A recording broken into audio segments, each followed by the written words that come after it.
Bismillahirrahmanirrahim. Assalamualaikum warahmatullahi wabarakatuh. Innal hamdalillah nahmaduhu wa nasta'inuhu wa nastaghfiruh wa na'udzu billahi min shururi anfusina wa min sayyiati a'malina. May yahdihillahu fala mudilla lahu wa may yudlilhu fala hadiya lahu. Asyhadu an la ilaha illallah wahdahu la syarika lahu wa asyhadu anna Muhammadan 'abduhu wa rasuluh. بلغ الرسالة وأدى الأمانة ونصح الأمة وجاهد في سبيل الله حق جهاده حتى أتاه اليقين. اللهم صل على محمد وعلى آل محمد كما صليت على إبراهيم وعلى آل إبراهيم وبارك على محمد وعلى آل محمد كما باركت على إبراهيم وعلى آل إبراهيم في العالمين إنك حميد مجيد. رب اشرح لي صدري ويسر لي أمري واحلل عقدة من لساني يفقهوا قولي. ربنا آتنا في الدنيا حسنة وفي الآخرة حسنة وقنا عذاب النار. اللهم علمنا بما ينفعنا وانفعنا بما علمتنا وارحمنا إنك أنت أرحم الراحمين. اللهم أرنا الحق حقا وارزقنا اتباعه وأرنا الباطل باطلا وارزقنا اجتنابه. اللهم إنا نسألك حبك وحب نبيك وحب كتابك وحب عمل تقربنا إلى حبك. اللهم اجعل حبك أحب إلينا من الماء البارد عند الظمأ. آمين يا رب العالمين. أما بعد. Alhamdulillah, para jamaah dirahmati oleh Allah Subhanahu wa taala. Pertama-tama marilah kita panjatkan syukur kehadirat Allah Subhanahu wa taala di mana pada pagi hari ini Allah Subhanahu wa taala kembali memberikan taufiknya kepada kita semuanya untuk bisa bermajlis kembali di rumah Allah ini. Semoga Allah Subhanahu wa taala menjadikan majlis ini majlis yang barokah, majlis yang mengantarkan kita untuk semakin dalam dan kuat keimanan kita, kokoh keimanan kita pada Allah Subhanahu wa taala, dan juga mengantarkan kita juga kepada keistiqomahan menjalani hidup kita ini di atas keimanan kita kepada Allah Subhanahu wa taala. Dan kita selalu berdoa kepada Allah Subhanahu wa taala juga semoga Allah Subhanahu wa taala memberikan kepada kita keistiqomahan sehingga kepada akhir hayat kita, hingga kepada ketika kita dipanggil oleh Allah Subhanahu wa taala dalam keadaan kita sedang melakukan kebaikan-kebaikan. Itu semuanya yang disebut dengan husnul khotimah, ya. Dan ini cita-citanya setiap orang mukmin, ingin meninggal dalam keadaan husnul khotimah, ya. Rasulullah sallallahu alaihi wasallam itu menyebutkan bahwa idza ahabballahu 'abdan asilahu. Kaifa dzalika ya Rasulullah? Qala waffaqahu li'amalin famata 'ala dzalika. Apabila Allah mencintai seorang hamba, maka dia akan diperindah oleh Allah Subhanahu wa taala, diperbagus oleh Allah Subhanahu wa taala. Bagaimana dia diperbagus wahai Rasulullah? Kata para sahabat. Lalu Rasulullah menjawab, waffaqahu li'amalin. Allah memberikan taufik kepada dia untuk beramal soleh, fama ta'ala dzalika. Ya, lalu kemudian dia meninggal dalam keadaan amal soleh tersebut. Ya. Ada di sini para ulama jemaah sekalian menyebutkan bahwa orang bisa beramal soleh itu ternyata adalah merupakan nikmat, ya. Orang bisa beramal soleh adalah nikmat besar yang diberikan oleh Allah Subhanahu wa taala. Bahkan Al-Imam Hasan Al-Basri rahimahullah, salah seorang ulama salafus soleh, mengatakan apabila orang merasa kesulitan di dalam beramal soleh, sesungguhnya dia sedang mu'aqab, sesungguhnya dia sedang dihukum oleh Allah. Jadi kalau kita kok terasa berat gitu ya, jalankan sholat, ibadah-ibadah semuanya itu, atau amal-amal soleh yang nggak wajib-wajib, sholat-sholat sunnah, ya, kok kita abot gitu ya, sodakoh itu berat gitu keluarnya dari diri kita, ya. Sodakoh tidak harus harta, ya, tidak harus harta apapun, bahkan senyum aja sedekah, ya kan, ya. Makanya Bu banyak senyum Bu, biar awet muda juga gitu loh. Kalau nggak senyum-senyum nanti cepat tua loh, hati-hati loh, ya. Ini kalau bapak-bapak sini masya Allah senyumnya banyak sekali. Udah si semangat semuanya, ya. Jadi semua itu apabila kok kita merasa berat gitu ya ngelakoni semua amal-amal kebaikan ini, ya, apalagi yang dia bukan wajib-wajib, kita kok terasa berat, menurut Al-Imam Hasanul Basri bisa jadi itu adalah sebuah iqab, hukuman dari Allah Subhanahu wa taala buat kita. Efek dari apa? Hukuman dari apa? Allah nggak menghukum kita kecuali karena maksiat. Ya, coba diperhatikan hidupnya. Bisa jadi kalau kita lihat kembali, saya ini banyak maksiat apa enggak, kita akan temukan tuh nanti tuh ya. Oh ternyata saya masih maksiat ini, maksiat itu, maksiat ini, maksiat itu. Maka segera bertaubat pada Allah, segera untuk beristighfar, segera akhiri ya semua bentuk maksiat-maksiat tersebut.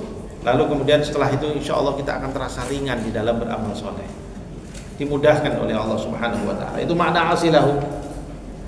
Ya, itu makna daripada perbaiki.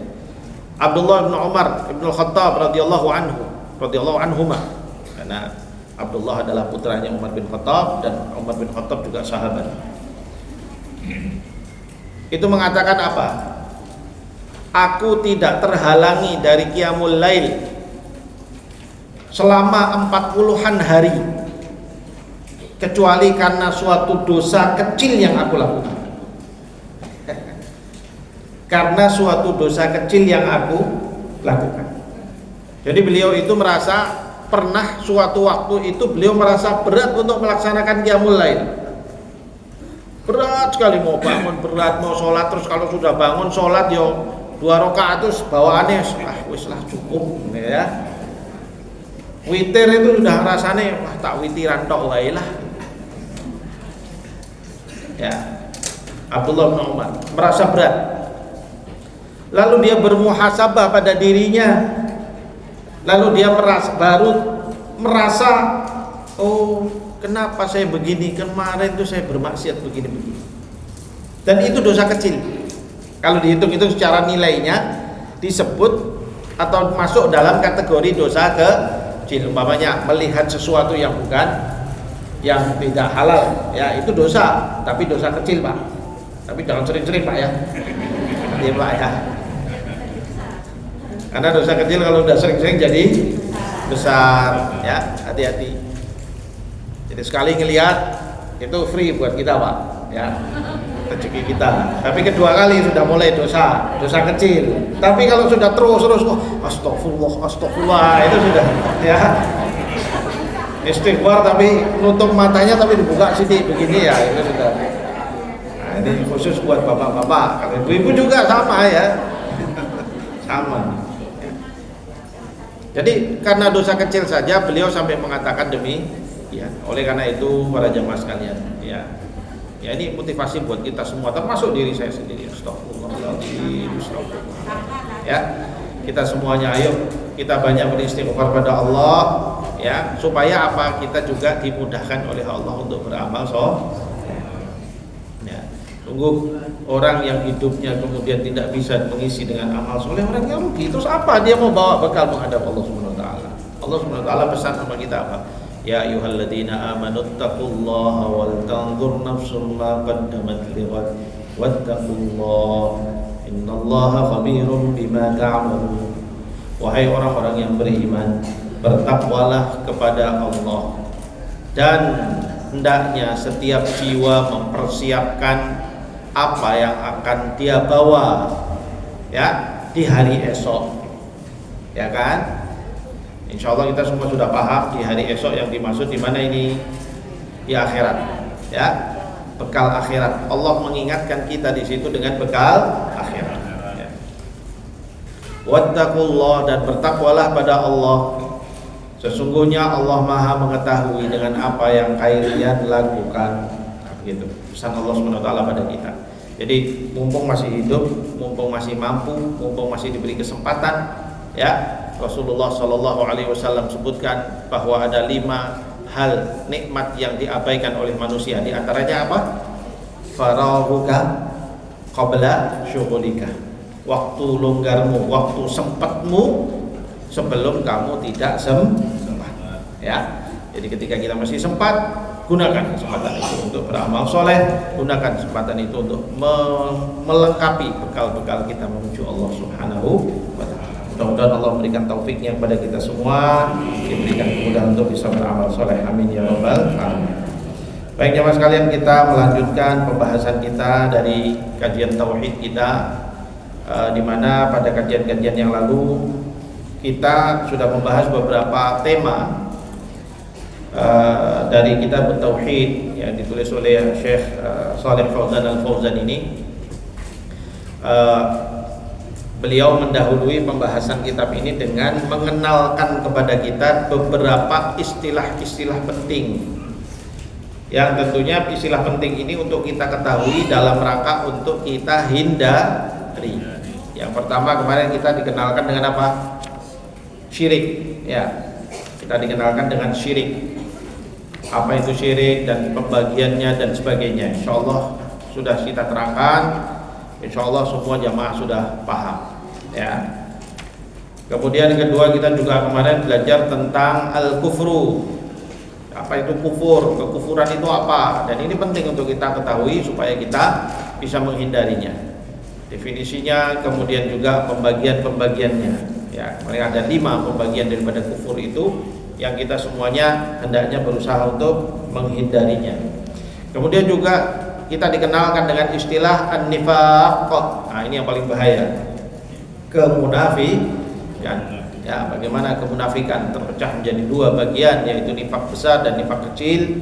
Nifaq i'tiqadi dan nifaq amali. Nifaq i'tiqadi adalah orang yang betul-betul dia itu enggak Islam tapi pura-pura jadi Islam. Tapi yang kedua adalah nifaq kecil, yaitu nifaq perbuatan. Dia Islam tapi dia melakukan perbuatan kebiasaannya orang munafik. Apa di antara perbuatannya? Idza hadatsa kadzaba. Kalau dia berbicara bohong.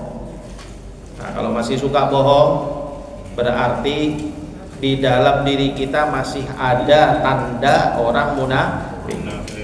Ya. Kalau idza wa'ada akhlafa, kalau berjanji mengingkari.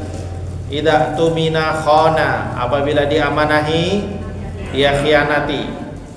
Wa idza khasama fajara, apabila dia berseteru, ya, atau berbeda pendapat dengan kita, maka dia melakukan cara-cara yang licik. Ada 2 makna di situ kan? Ya, fajara di situ para ulama memberikan 2 makna. Satu, yaitu licik saat kita berperkara dengan dia. Pokoknya karepe menang tok walaupun cara apapun, yang penting aku menang. Nah, gitu. Ini karakter orang munafik, ya. Atau fajara dalam arti kata yang lain, yaitu apa? Omongannya kotor, omongannya kasar. Jadi kalau dia lagi marah sama kita, marah-marahan sama kita, itu kebun binatang, septic tank dibuka semua buat kita, ya. Misuh-misuh bahasa Jermannya, jejer ngapeman, ya. Jadi itu tanda orang munafik. Kenapa? Kemarin sudah kita bilang, orang mukmin itu menjaga lisannya, ya. Dia tahu bahwa la yalfidhu min qaulin illa ladaihi raqibun atid. Orang mukmin selalu yakin tidak terucap suatu ucapan kecuali ada raqib dan atid yang mencatatnya. Hati-hati soal dosa lisan, ya. Ini nggak terasa nih kita ngomong nih, ya. Kebiasaan misuh-misuh, ya, kotor, kata kotor-kotor. Tiba-tiba nanti ketika menghadap Allah Subhanahu wa taala, buka buku catatannya merah semuanya, isinya yaitu kebun binatang sama septic tank.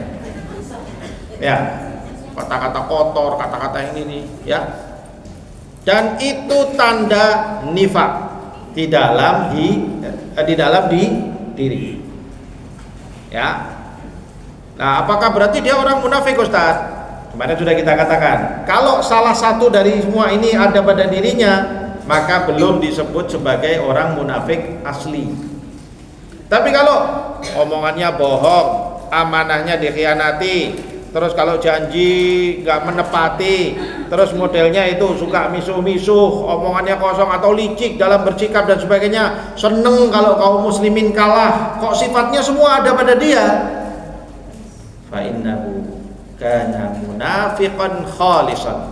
Kata Rasulullah, kalau begitu berarti dia memang betul-betul munafik asli pakai shot.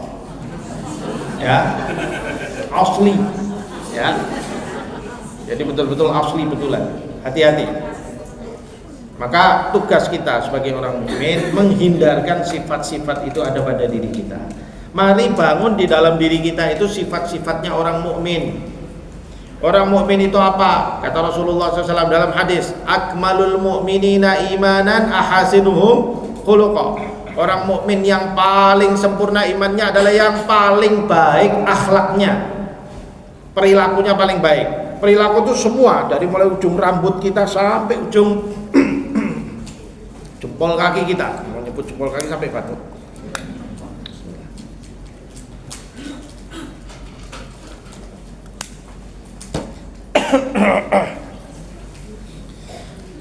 Jadi dari ujung kaki, dari ujung kepala kita sampai kepada ujung kaki kita, ya, semuanya perilakunya baik. Baik menurut siapa?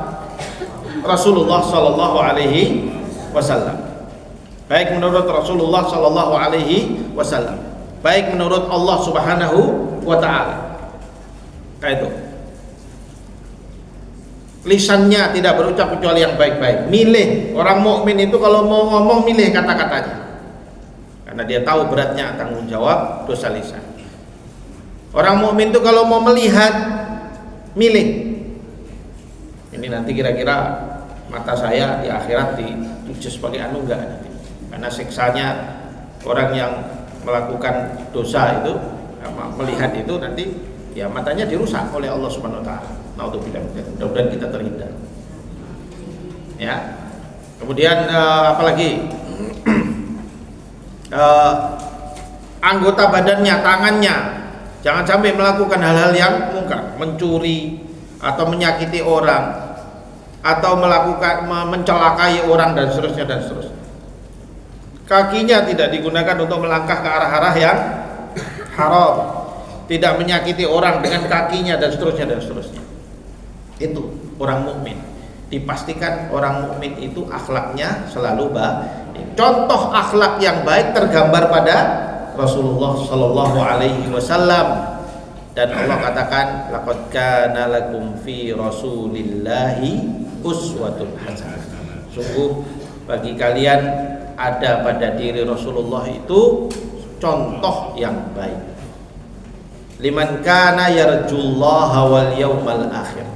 Bagi orang-orang yang berharap pada Allah dan berharap dengan hari akhir. Berharap pada Allah apa? Berharap ridhonya Allah.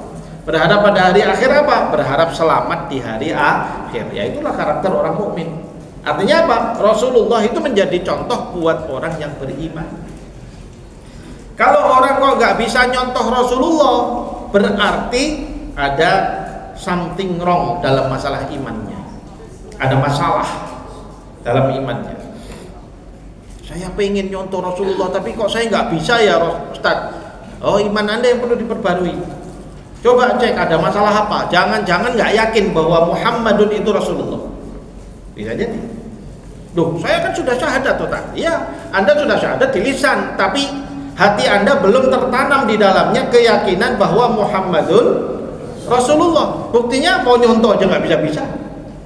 Anda masih lebih suka mencontoh binatang film Korea daripada mencontoh Rasulullah. Idola Anda bukan Rasulullah, bukan sahabat, tapi Anda masih mencontoh orang-orang kafir. Bangga kalau gaya hidupnya seperti orang kafir. Kok gitu kok bilang beriman kepada Rasulullah? Tidak. Karena iman di dalam hati seseorang, yakin yang mendalam, yang dimaksud dalam iman tersebut akan membawa diri kita untuk menjadikan beliau sebagai uswatun hasanah. Paham ya? Itu iman ya.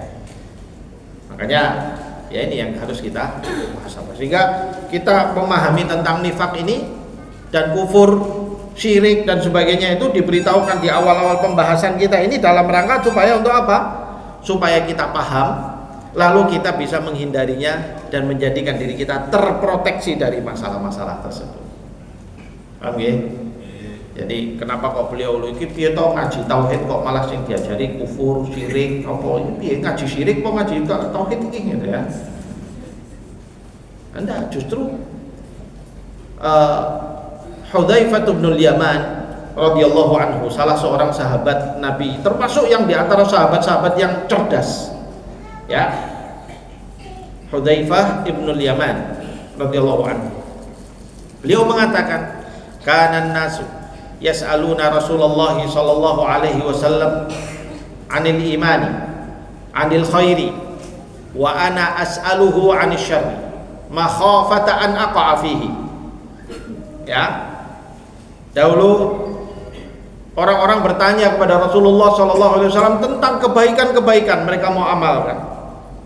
Ya, mereka bertanya tentang kebaikan-kebaikan, mereka bertanya tentang bagaimana amal soleh, mereka bertanya bagaimana meningkatkan kebaikan. Tapi aku pada saat itu bertanya pada Rasulullah tentang keburukan. Apa keburukan-keburukan yang terjadi ya Rasulullah? Apa keburukan ini? Apakah ini keburukan atau tidak? Begitu kalau Hudzaifah. Kenapa? Makhafata an aqa'a fihi. Karena aku takut kalau aku terjerumus di dalamnya. Kenapa kok beliau kemudian dianggap cerdas? Jamaah sekalian, kita kalau mau mengisi kebaikan di dalam diri kita, tapi belum dibersihkan dari keburukan, bisa nggak? Ini botol nih umpamanya ya. Ini kotor, umpamanya kosong, nggak ada airnya umpamanya ya. Lalu isinya beleduk, ada tanah, ada apa macam-macam lah, kotor lah isinya. Tiba-tiba mau kita isi air murni yang jernih, yang sehat, ya, dari mata air pegunungan mana, ya, yang paling super sehat, dimasukkan curut, kotorannya nggak dikeluarin dulu, nggak dibersihkan dulu, jadinya air apa? Tetap jadi air kotor. Kenapa? Karena tidak ada pembersihan dahulu di botolnya. Ya, sama dengan jiwa. Ya, para ulama tazkiyatun nafs, mereka mengatakan bahwasanya fa inna takhliyata qabla tahliyah. At-takhliyah pakai kha, qabla tahliyah pakai ha. Apa kuwi ta? Bedane apa kuwi? Ya, sebentar, tak terang aja, ya. At-takhliyah itu mengosongkan diri. Sebelum tahliyah itu memperbaiki diri. Jadi berusahalah untuk mengosongkan diri dari dosa-dosa, membersihkan diri dari dosa-dosamu, lalu kemudian baru berproses untuk memperbaiki dirimu dengan menambahkan amal-amal soleh.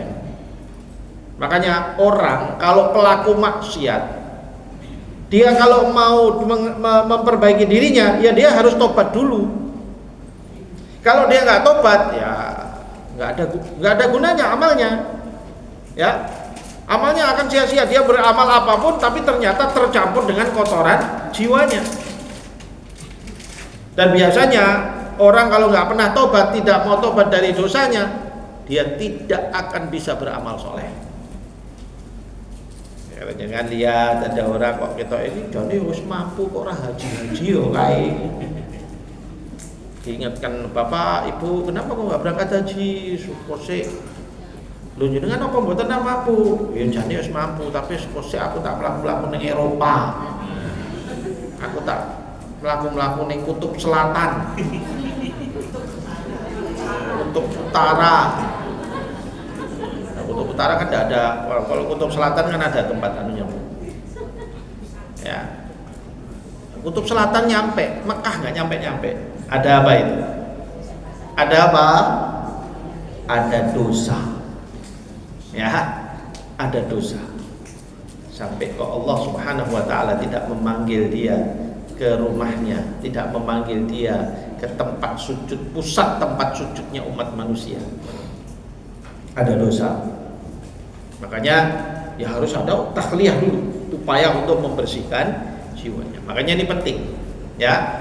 Jadi sekali lagi kita membahas ini semua bukan dalam rangka untuk mempelajari supaya dia amalke, jadi munafik, jadi musyrik, jadi apa, bukan, tapi untuk menghindarkannya, ya, supaya kita terhindar dari semua ini dan mudah-mudahan Allah Subhanahu wa taala menghindarkan kita dari semua itu. Amin ya rabbal alamin. Baik, hari ini kita masuk pada pembahasan yang berikutnya tentang hal-hal buruk yang harus kita hindari.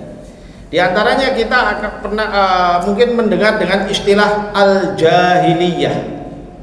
Al-jahiliyah. Pernah nggak dengar istilah jahiliyah? Apa itu jahiliyah? Kebodohan. Ya. Al-jahiliyah diambil dari kata-kata al-jahlu. Artinya adalah kebodohan. Kalau disebut al-jahiliyah itu menyampaikan tentang suatu istilah yang membicarakan tentang sifat sesuatu. Kalau orang innaka mru'un fika jahiliyatun. Sesungguhnya engkau adalah orang yang di dalam dirimu masih ada kejahiliahan.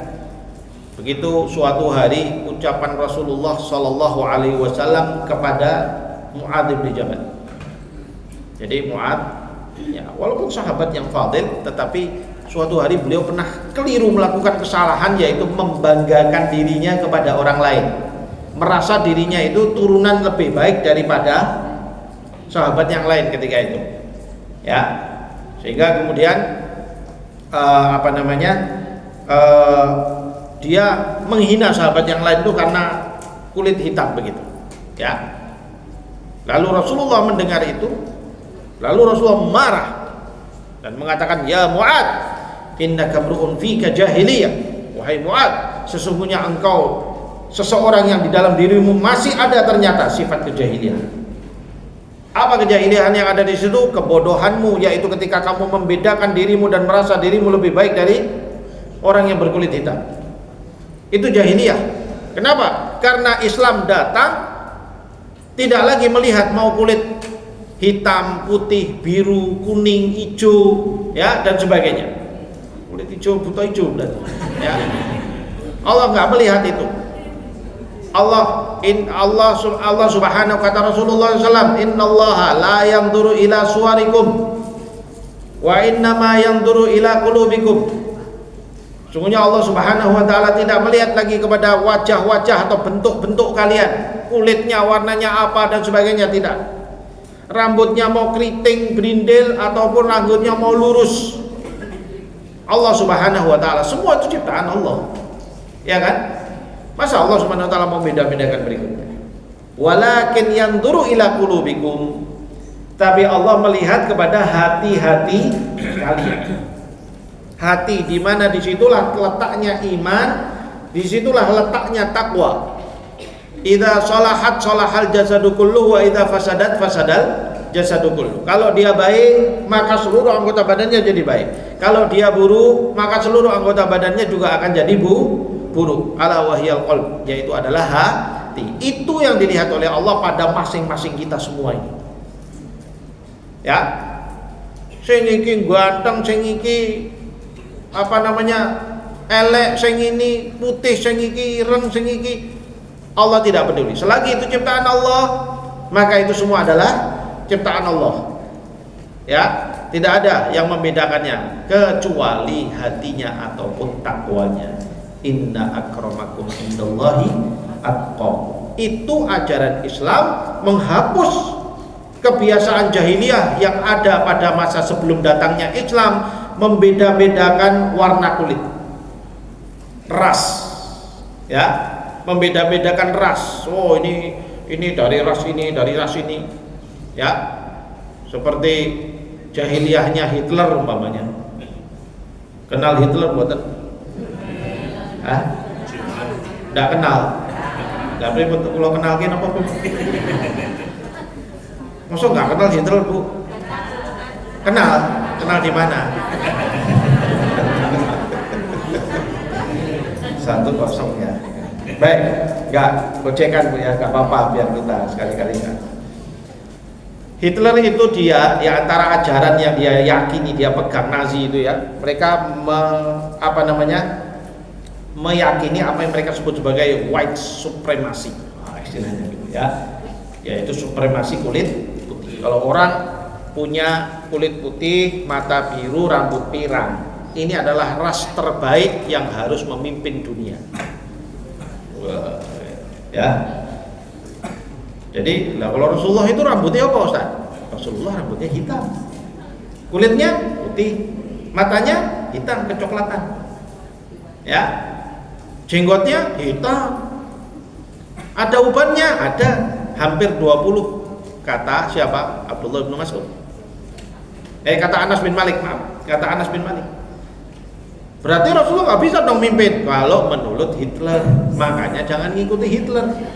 Ayo kita ngikuti Rasulullah Shallallahu Alaihi Wasallam yang mengatakan la fadla li arabiyyin wala ajamiyyin illa bittaqwa.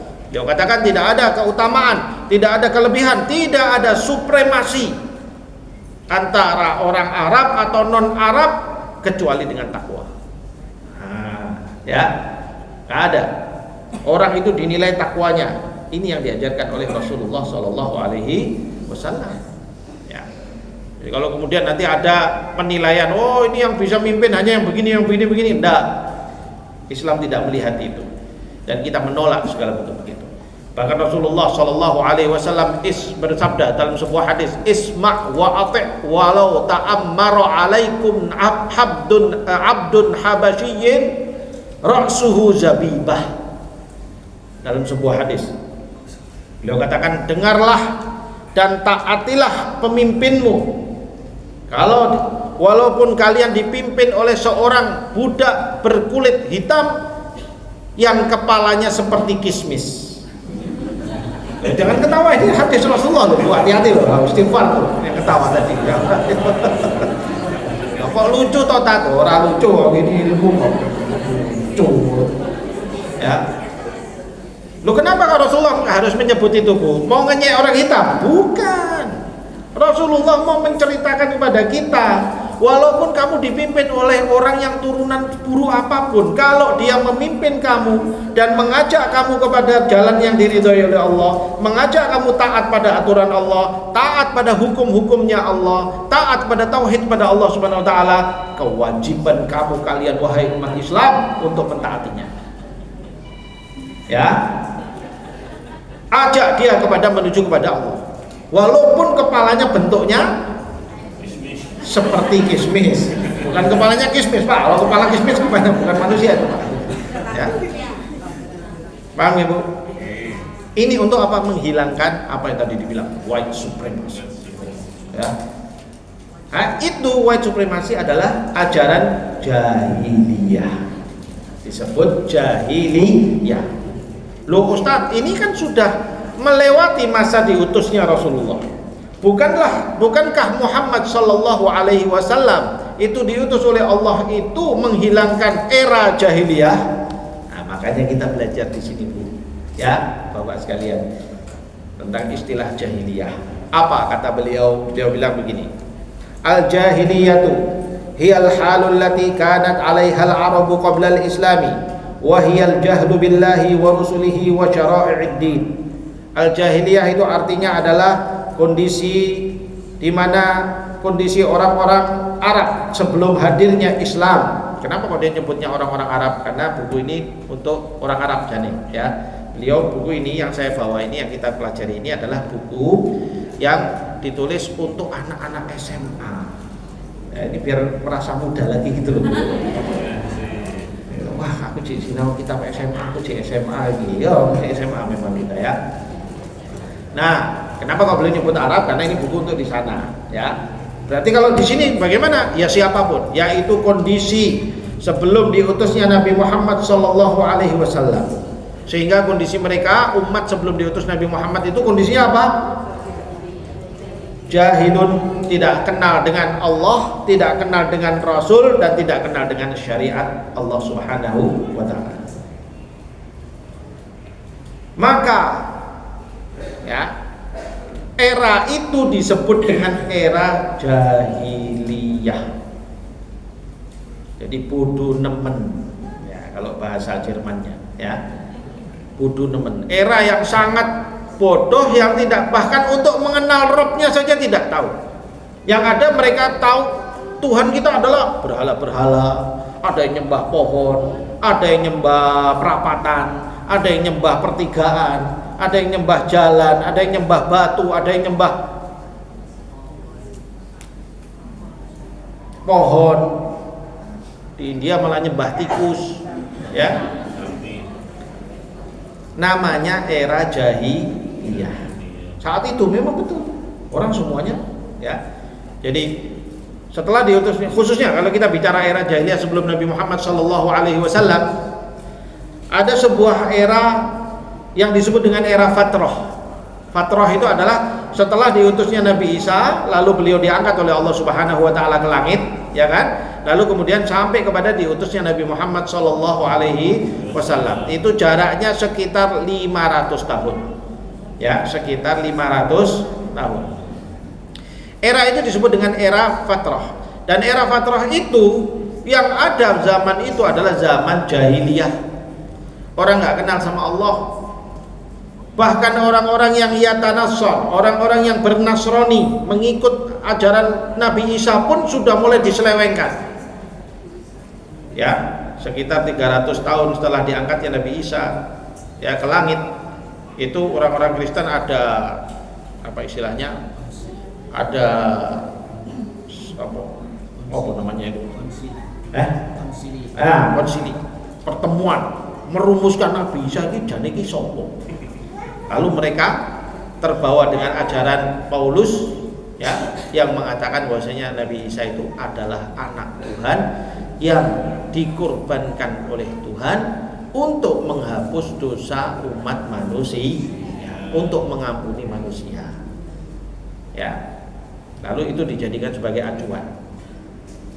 Ya, setelah berikutnya sekian ratus tahun berikutnya barulah Allah mengutus Muhammad sallallahu alaihi wasallam mengajarkan tentang la ilaha illallah persis seperti apa yang diajarkan oleh Nabi Isa alaihissalam, ya, mencabut segala bentuk kejahiliahan. Jadi orang-orang di era itu kalau berpegang pada Alkitab pun berpegangnya sudah berpegangnya nggak benar. Alkitabnya sudah keblasuk-blasuk karena dirusak oleh orang-orang umatnya sendiri. Taurat dirusak oleh orang-orang Yahudi sendiri.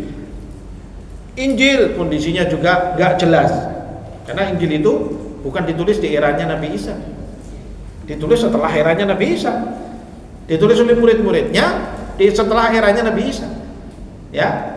Lalu kemudian kebingungan, lalu kemudian ada rekonsiliasi itu, ada konsiliasi tadi, rekonsiliasi, ya, ada konsiliasi itu tadi untuk merumuskan tentang ajaran mereka, lalu kemudian mereka membuat kitab Injil itu supaya bagaimana dikumpulkan. Tapi ya pengumpulannya juga dengan kondisi yang sudah banyak terjadi perubahan dan rusak. Makanya orang kalau mengkritisi Injil dia menemukan banyak hal-hal aneh. Masa sih kitabullah bicaranya begini, masa kitabullah begini, nanti belum lagi nanti bertentangan, ya kan? Dalam banyak konsep. Makanya Allah kemudian ketika mengutus Nabi Muhammad SAW menurunkan surat Al-Fatihah. Surat Al-Fatihah di akhir surat langsung menyebutkan ghairil maghdubi alaihim waladdallin. Ya, kan itu berawal dari apa? Harapan kita pada Allah. Ya. Iyyaka na'budu wa iyyaka nasta'in. Hanya kepada Engkaulah kami beribadah dan hanya kepada Engkaulah kami berminta pertolongan. Ihdinas siratal mustaqim. Nah, kita minta tunjukilah kami jalan-jalan yang lurus menuju Allah. Siratal ladzina an'amta alaihim, yaitu jalannya orang-orang yang Kau beri nikmat ke atas mereka. Siapa? Orang-orang beriman. La ilaha illallah Muhammadur Rasulullah. Lalu jalan orang-orang yang Kau beri nikmat pada mereka, ghairil maghdubi alaihim, bukan jalannya orang-orang yang Kau murkai mereka, waladdallin, dan bukan jalannya orang-orang yang tersesat. Kata Imam Ibnu Katsir, al-maghdubu alaihim, orang-orang yang Kau murkai mereka itu maksudnya orang-orang Yahudi. Ad-dallin, orang-orang yang tersesat itu maksudnya orang-orang Nasrani. Kok bisa gitu?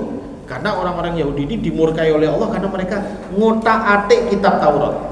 Wah, itu jago mereka kalau ngotak-atik itu. Bahkan rusaknya Injil pun kecurigaan terbesarnya orang-orang ini kerjaannya. Ya. Lalu kemudian mereka merusak kitabullah Taurat itu, ya. Sampai Allah SWT kemudian mengutus Nabi Isa alaihissalam untuk memperbaiki kondisi orang-orang Yahudi pada saat itu. Tapi Nabi Isa malah dituduh apa? Merusak ajaran agama. Padahal mereka yang merusak. Kurang ajar kan? Kurang ajarnya bukan sama manusia, tapi kurang ajar sama Allah Subhanahu wa taala. Begitu Allah utus nabi yang memperbaiki mereka, rasul yang akan memperbaiki, mengembalikan mereka kepada tauhid, kepada ajaran yang benar dari dalam Taurat, sebagaimana ajarannya Musa alaihissalam, malah sing gowo, sing ngajari malah dituduh sebagai perusak, dituduh sebagai, nek zaman sekarang dituduh teroris lah, kira-kira begitulah ya. Oh, kayak teroris kayak apa? Pisah, teroris kayak Oh, sesat lagi, menyesatkan. Itu apa istilah sekarang itu? Orang-orang ekstrim. Nah, gitu kan. Orang-orang yang tidak moderat. Ya semacam-macam lah kalau istilah orang sekarang. Ya, sehingga kemudian Allah Subhanahu wa taala, sehingga kemudian beliau itu saat itu dikejar-kejar, dilaporkan sama rajanya, ya, Raja Romawi pada saat itu, sehingga kemudian Raja Romawi memutuskan untuk menangkap dia, Nabi Isa alaihissalam. Lalu beliau hijrah bersama 12 muridnya, sembunyi di suatu tempat, dikejar-kejar, ya, mau dihukum mati. Sampai kemudian salah satu dari muridnya itu, ya, pendek kata lah, yang pendek cerita karena panjang ceritanya, ya, melakukan khianat dan membocorkan tempat persembunyiannya sehingga kemudian mereka datang. Tapi sebelum mereka datang, Allah Subhanahu wa taala mengangkat Nabi Isa ke langit dan menjadikan salah satu dari muridnya itu yang persis sepada Nabi Isa alaihissalam. Lalu dia dikira Nabi Isa, maka dia yang disalib. Ya, dia yang disalib. Lah, keyakinan seperti ini, ya, tidak percaya mereka katakan udah yang disalib Nabi Isa. Setelah disalib itu kemudian ditaruh di satu tempat, katanya 3 hari jasadnya hilang, diambil oleh Tuhan. Berarti dia adalah anaknya Tuhan. Lalu berarti kita meyakini Nabi Isa itu adalah anaknya Tuhan. Dia dikorbankan untuk mengampuni dosa umat manusia. Akhirnya mereka menyembah Nabi Isa. Maka tersesatlah mereka. Makanya Allah bilang mereka waladhdallin, ya, orang-orang yang tersesat. Itu. Jadi tafsiran Ibnu Katsir bukan sembarang tafsir, ya. Beliau menafsirkan demikian itu dengan ilmu yang beliau sudah kuasai tentang kondisinya. Inilah, ya. Setelah itu manusia dalam kondisi jahiliyah yang berpegang kepada kitab-kitab Injil, Tauratnya sudah rusak, Injilnya sudah rusak, sehingga tidak kenal lagi Allah Subhanahu wa taala yang sebenarnya. Sisanya orang-orang musyrikin yang nyembah berhala-berhala, ya, nyembah apa namanya, ya itu tadi, ya pohon, ya apa, nyembah gunung, nyembah kurma. Kurma kok disembah terus saja. Itu ceritanya Umar bin Khattab. Dulu kita kalau di era jahiliyah, ya, kita bikin berhala dari kurma, terus kemudian kita sembah-sembah, setelah disembah kemudian dimakan. Ya. Bukankah jahiliyah sekarang juga sama? Ya. Bikin sego tumpeng baru ini rebuti. Ya, tadinya dia ngomong ini suci ya, baru ngono tapi rebutan. Ya. Sama. Itulah jahiliyah. Tak kenal pada Allah Subhanahu wa taala. Jadi saat itu enggak ada yang tahu. Enggak ada yang kenal Allah dengan sebaik-baiknya pengenalan. Orang semua mau kenal sama Allah itu, kalau kenal itu hanya hal yang kecil yang masih berusaha untuk menjaga kemurnian pada tauhid. Ada beberapa orang sedikit saja. Itu pun kondisinya mereka sembunyi-sembunyi. Ya. Ingat itu pendeta, bahasanya pendeta istilahnya. Ya, seorang ahli ibadah di zamannya peristiwa Al-Buruj. Tahu enggak dalam surat Al-Buruj, Ashabul Ukhdud. Itu kira-kira 100 atau 200 tahun sebelum zamannya Nabi Muhammad SAW. Ya, ada raja yang zalim, ya kan? Lalu kemudian dia punya penyihir yang banyak untuk. Jadi zaman dulu raja-raja itu kalau mau mempertahankan eksistensi kerajaannya, dia menggunakan tukang-tukang sihir untuk nyihir orang. Zaman sekarang gitu nggak sih? Kita yang ngono kan? Ya kan, sama kan? Zaman sekarang sama loh, itu orang-orang yang sihirnya kuat-kuat itu, dukun-dukunnya kuat-kuat itu. Kemarin kalau nggak salah saya pernah lihat ada video nagih sama seseorang itulah gitu.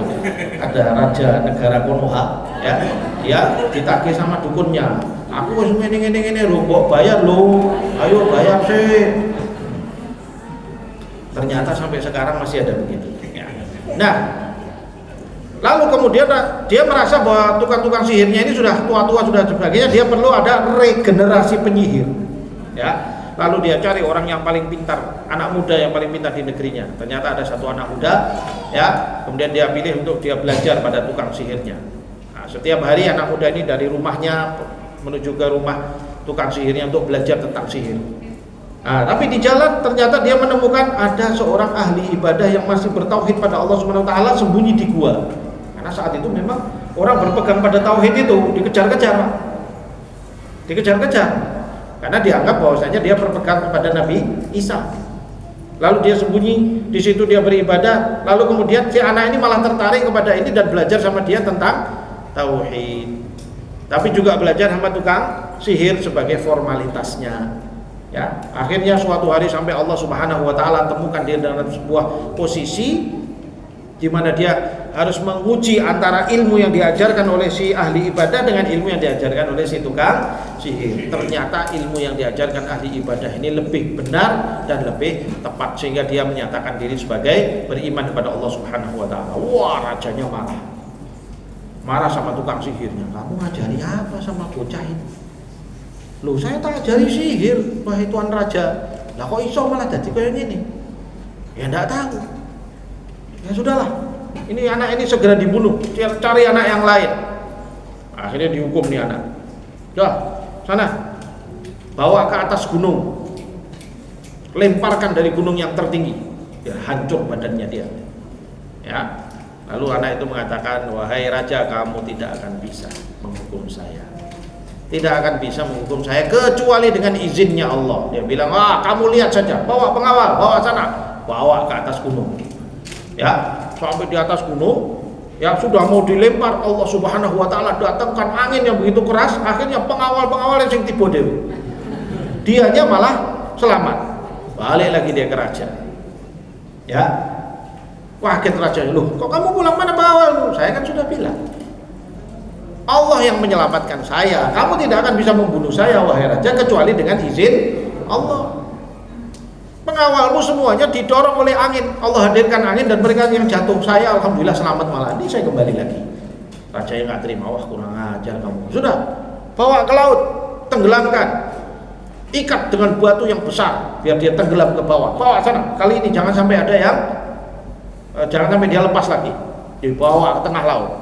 Ya, di tengah laut baru mau dicemplung, Allah datangkan ombak besar, pengawalnya jatuh semuanya, mati kabeh. Si anak ini oleh Allah diselamatkan, balik lagi, menemui lagi rajanya. Kaget lagi rajanya, "Loh, kamu mau balik, mana pengawalmu?" Habis semuanya.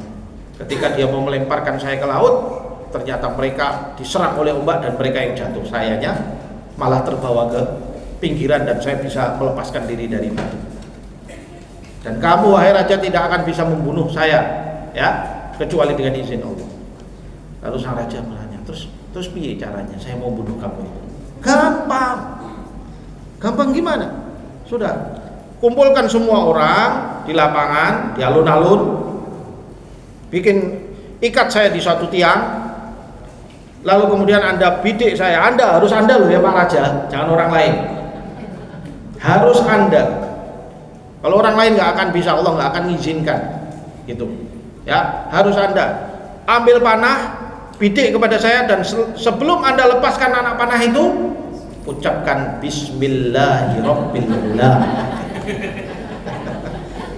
Ucapkan dengan nama Allah, Rabbnya Al-Ghulam. Al-Ghulam itu anak muda, ya. Artinya raja yang tadinya merasa dirinya Tuhan, mau nggak mau harus ngakui ada Tuhan si Ghulam yang selama ini dia dakwahkan. Rajanya mikir, wah kalau gitu nanti banyak orang ikut kamu dong. Ya, kalau nggak mau ya sudah, nggak percaya sudah, silakan kamu mau coba apa lagi. Ya, dia tanya sama menteri-menteri piye iki penake iki. Udahlah diikuti aja lah, suwet belum ini. Nanti siapa yang beriman kita sikat habis. Nah, gitu kan? Penguasa kan gitu Bu, di mana-mana. Modelnya, kowe ngeyel tak penjara, kowe ngeyel tak pateni, kowe ngeyel tak usir. Kan begitu. Penguasa kalau sudah merasa berkuasa dia akan begitu, zalim semena-mena.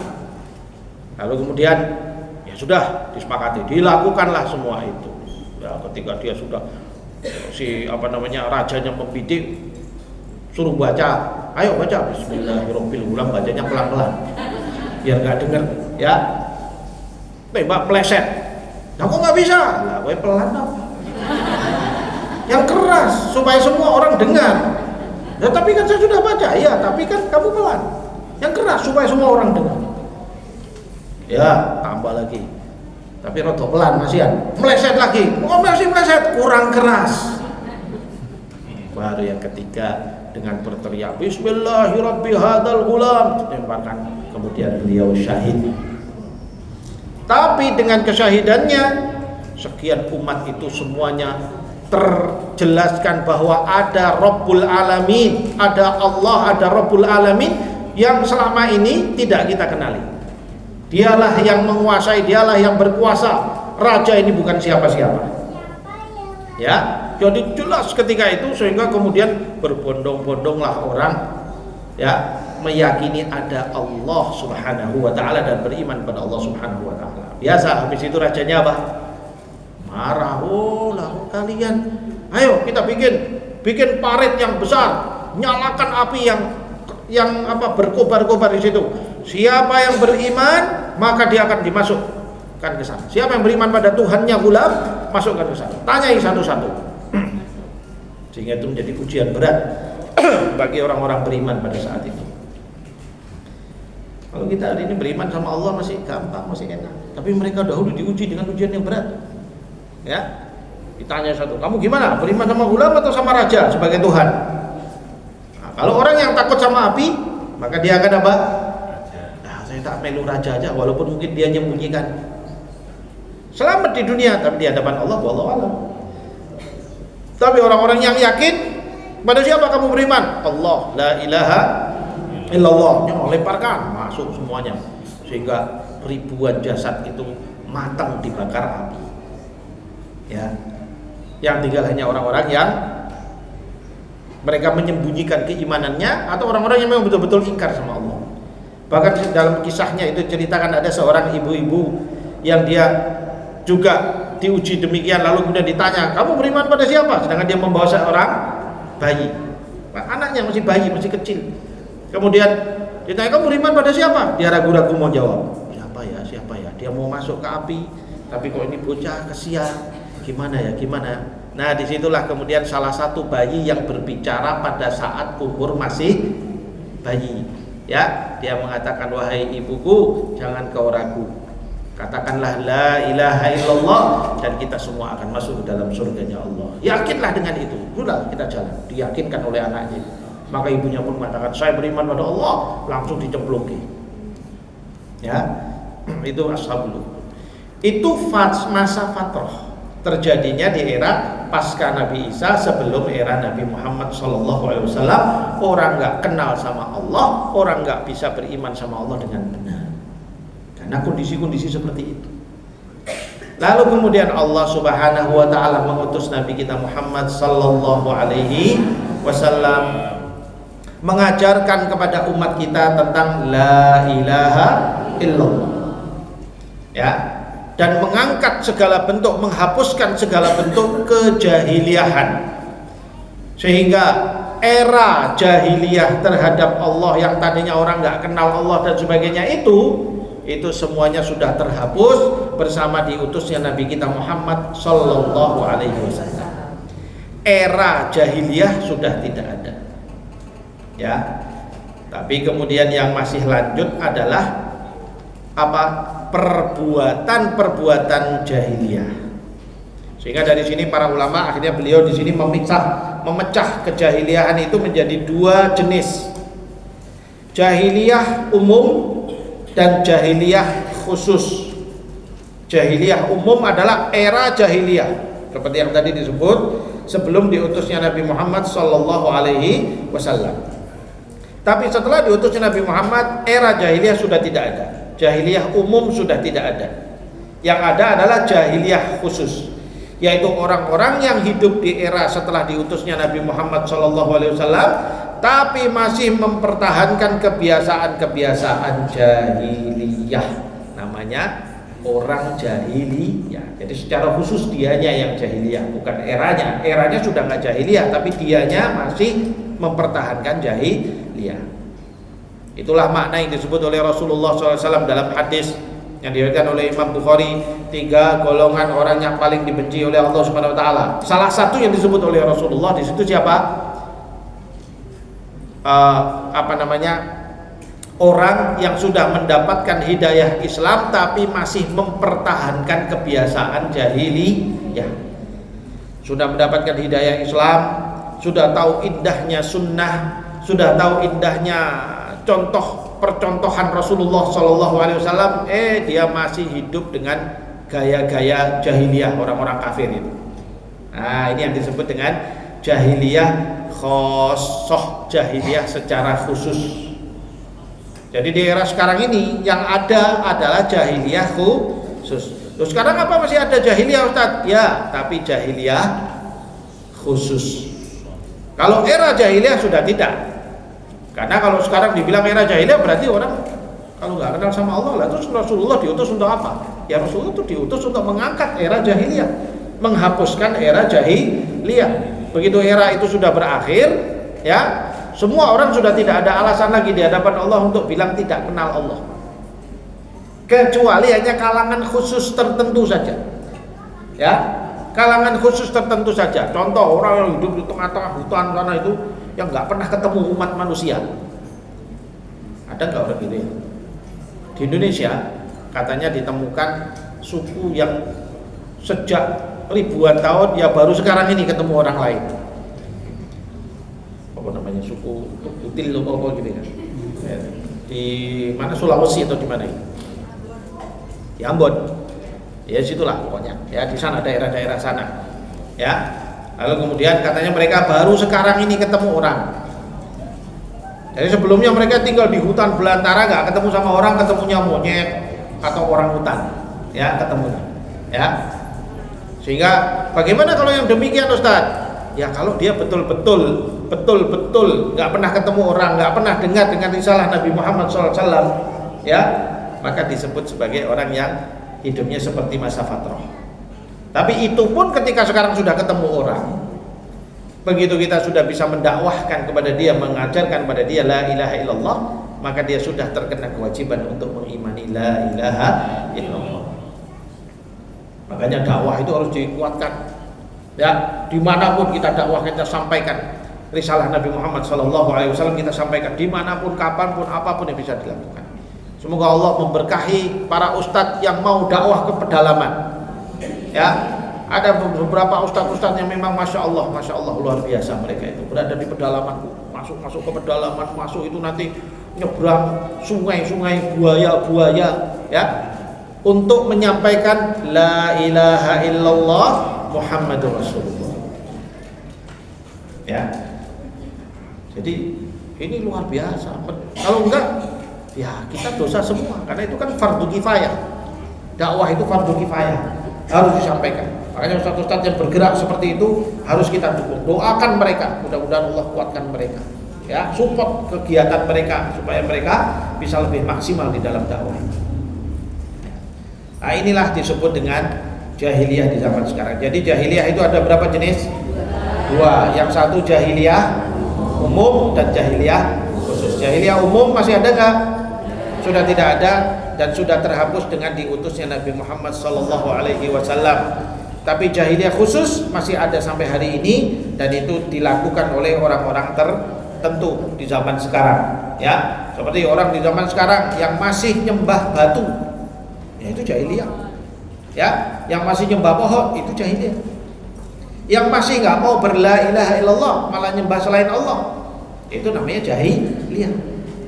Loh, bukannya jahiliyah sudah nggak ada, eranya sudah nggak ada, tapi orangnya kadang masih ada. Makanya orang yang seperti ini, tugas kita sebagai muslim mendakwahi dia, menyampaikan dia, kita meneruskan tugas Rasulullah SAW, yaitu mendakwahi dia, mengenalkan dia dengan la ilaha illallah. Ya.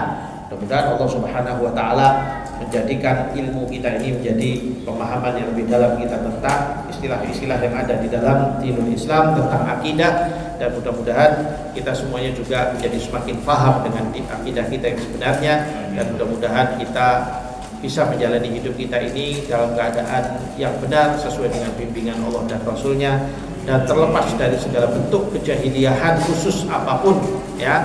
kejahilian khusus apapun bentuknya, dan kita diberi kemudahan oleh Allah Subhanahu wa taala untuk terus melazimi bimbingan Al-Qur'an dan sunnah Rasulullah sallallahu alaihi wasallam. Saya kira itu dahulu pada kesempatan ini.